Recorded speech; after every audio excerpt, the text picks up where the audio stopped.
दोस्तों, आरएसएस के पास इतनी फंडिंग कहां से आ रही है? इतना पैसा कहां से आ रहा है? करोड़ों नहीं, अरबों रुपए आ रहा है उनके पास। बीजेपी तो एक पार्टी है, उसके पास पैसे आते हैं, वो तो शो भी करना पड़ता है। लेकिन आरएसएस का तो कोई रजिस्ट्रेशन नहीं है।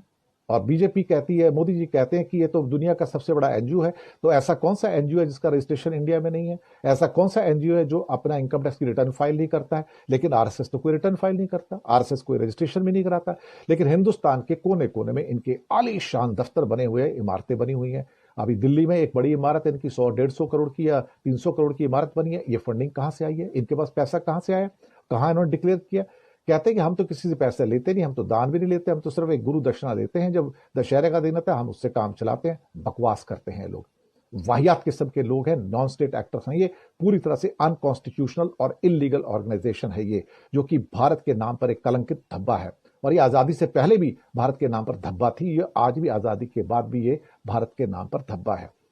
अब कांग्रेस का या राहुल गांधी का कहना है कि इसकी जांच होगी और ये सारा का सारा पैसा इनको कौन दे रहा है, कौन से ऐसी इंडस्ट्री है जो इनको फंडिंग कर रही हैं, चाहे इनको भारतीय किसान संघ को, मजदूर संघ को, वनवासी को, सरस्वती शिशु मंदिर को, और जो बाकी ऑर्गेनाइजेशन है जो पैसा मिल रहा है, ये पैसा कौन दे रहा है उनको? और पैसा डिक्लेयर क्यों नहीं होता? आप 200 करोड़ की बिल्डिंग बनाते हैं, 300 करोड़ की बिल्डिंग बनाते हैं, और आप डिक्लेयर नहीं करते कि पैसा आया कहां से, इसकी फंडिंग कहां से हो रही है। कोई एक आदमी छोटा सा मकान बना लेता है, उसमें 10-20 लाख लगाता है, तो इनकम टैक्स की इंक्वायरी आती है कि 20 लाख रुपए कहां से आए बताओ। और इनकी कभी कोई इंक्वायरी नहीं होती, इनको कभी कोई समन नहीं भेजा जाता, इनको ना ईडी का समन आता है, ना इनकम टैक्स का आता है, ना सीबीआई का आता है। किसी की इतनी हिम्मत नहीं है कि कर ले।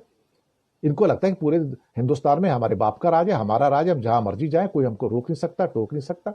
भागवत को जेड क्लास की सिक्योरिटी मिली है, किस आधार पर मिली है सिक्योरिटी उनको? क्या भारत का आम आदमी कोई कहे कि मेरे को बहुत खतरा है तो उसको जेड क्लास सिक्योरिटी मिलती है क्या?